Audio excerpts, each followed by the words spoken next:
আসসালামু আলাইকুম।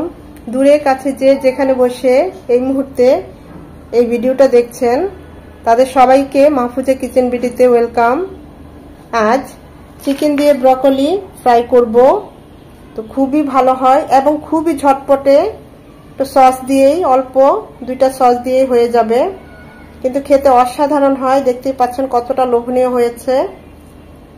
খুব সহজ একটা রেসিপি, একটা ইউনিক একটা রেসিপি আমি বলবো। তো চলুন কথা না বাড়িয়ে আমরা মূল ভিডিওতে চলে যাই।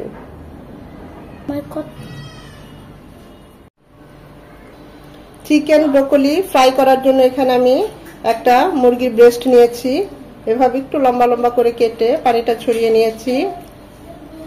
এখানে এখন দিয়ে দিচ্ছি হাফ চামচ গোলমরিচ গুঁড়ো, কালো গোলমরিচ গুঁড়ো, হাফ চামচ আদা বাটা, আর দিয়ে দিচ্ছি স্বাদ মতো লবণ। এগুলো দিয়ে এখন মাখিয়ে নেব।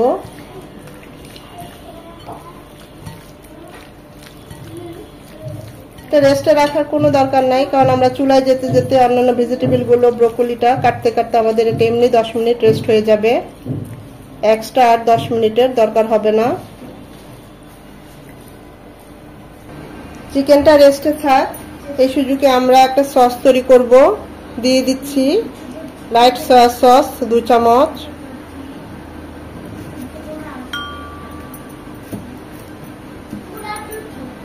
ওয়েস্টার সস 2 চামচ,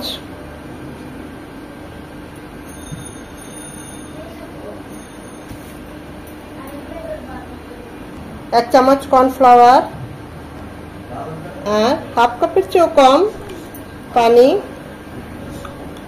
মিশিয়ে নিচ্ছি, কারণ এটা আমাদের রান্নার সময় লাগবে।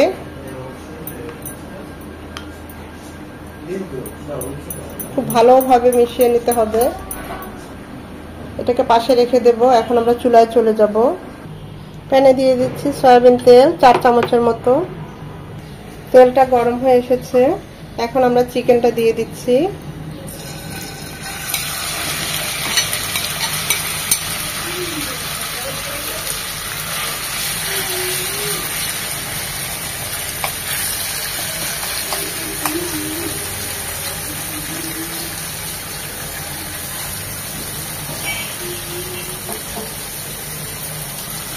চুলার হিট মিডিয়াম টু লো হিটে থাকবে। 1 থেকে 1.5 মিনিট এপাশ ওপাশ করে ভেজে নেব।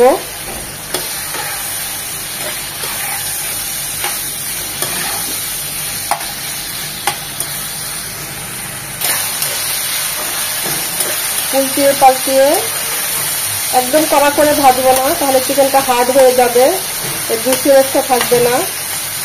জাস্ট এরকম 2 থেকে 3 মিনিট ভেজে নেব। যেহেতু ব্রয়লার মুরগি হতে বেশি সময় লাগে না, 2 থেকে 3 মিনিটের মধ্যেই। আর আমরা পাতলা পাতলা করে কেটে দিয়েছি।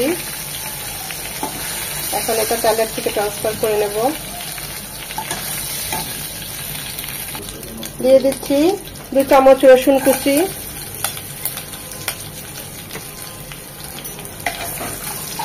রসুন কুচিটা 1 মিনিট ভেজে নেব। রসুন কুচিটা 1 মিনিট ভেজে নেওয়ার পর এখানে ক্যাপসিকাম নিয়েছি, এরকম একটু লম্বা লম্বা করে কেটে নিয়েছি। গাজর নিয়েছি সবজির মধ্যে। প্রথমে গাজরটা দিয়ে দিচ্ছি, যেহেতু গাজরটা একটু হার্ড, তাই প্রথমে গাজরটাই দিয়ে দিচ্ছি। গাজরটা 1 মিনিট ভেজে নেব। গাজরটা 1 মিনিট ভেজে নেওয়ার পর এই সে ব্রোকলি, বড় বাবু পছন্দ করে ব্রোকলিটা কিনে এনেছে, তো সেটা দিয়েই এই রেসিপিটা করছি। এখন ব্রোকলিটা দিয়ে দিচ্ছি। খুব ভালোভাবে ধুয়ে নিয়েছি, ধুয়ে পানিটা ছড়িয়ে নিয়েছি। আমি ব্রোকলিটা একটু ভেজে নেব 1 মিনিট।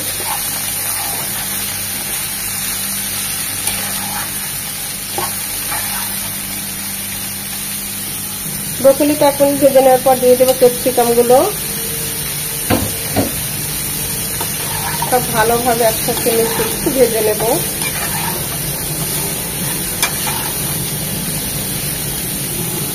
দিয়ে দিব হাফ চামচ গোলমরিচ গুঁড়ো, হাফ চামচের চেয়েও কম লবণ, যেহেতু আমরা সয়া সস দেব। ওয়েস্টার সস দিব, ওগুলোতে লবণ থাকে, তাই লবণটা খুব বুঝে দিতে হবে। সবকিছু ভালোভাবে মিশিয়ে নেব। 2 থেকে 3 মিনিট সবকিছু ভেজে নেওয়ার পর দিয়ে দিচ্ছি চিকেনগুলো।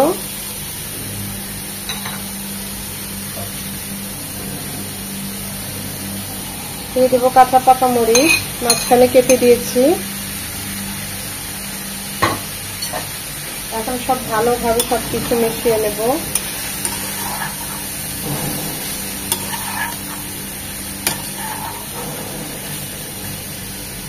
আমরা যে সসটা তৈরি করে রেখেছিলাম সেই সসটা এখন দিয়ে দিব।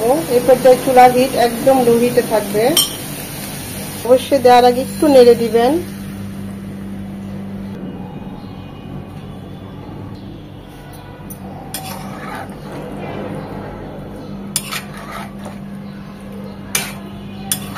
এখন আর বেশিক্ষণ রান্না করব না, 2 থেকে 3 মিনিট, যেহেতু কর্নফ্লাওয়ার আছে। সবকিছু ভালোভাবে মিশিয়ে এটা পছন্দ অনুযায়ী যতটুকু ঘন হওয়ার দরকার ওইটুকু হলেই আমরা এটা নামিয়ে নেব। ওভার কুক করা যাবে না, তাহলে কালারটা নষ্ট হয়ে যাবে। আর এটা ঢেকে রান্না করব না, এভাবেই থাকবে। সবশেষে আরো 1 চামচ সয়া সস দিয়ে দিচ্ছি।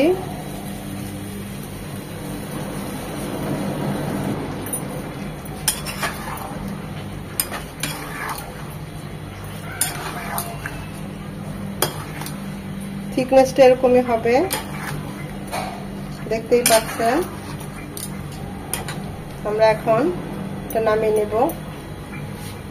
কতটা ঝটপটে খুব সহজেই তৈরি হয়ে গেল চিকেন উইথ ব্রোকলি।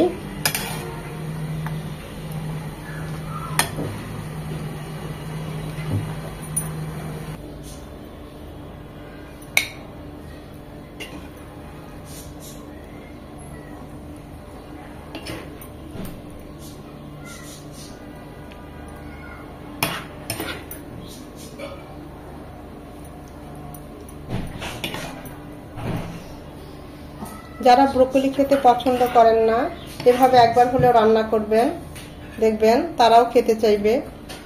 খুবই ভালো হয়, সত্যি বলছি।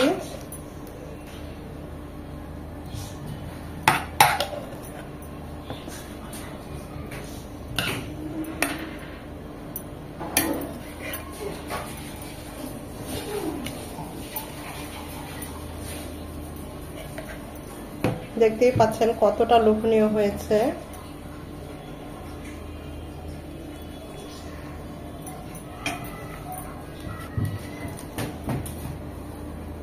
আশা করি ভিডিওটা আপনাদের ভালো লেগেছে। আর যদি ভালো লেগে থাকে অবশ্যই একটা লাইক দিবেন। আর এইভাবে চিকেন দিয়ে ব্রোকলিটা যদি রান্না করেন আশা করি নিরাশ হবেন না, ভালো লাগবে। একবার হলেও ট্রাই করবেন। খুবই ঝটপটে এবং চমৎকার একটা রেসিপি, খেতে অসাধারণ হয়।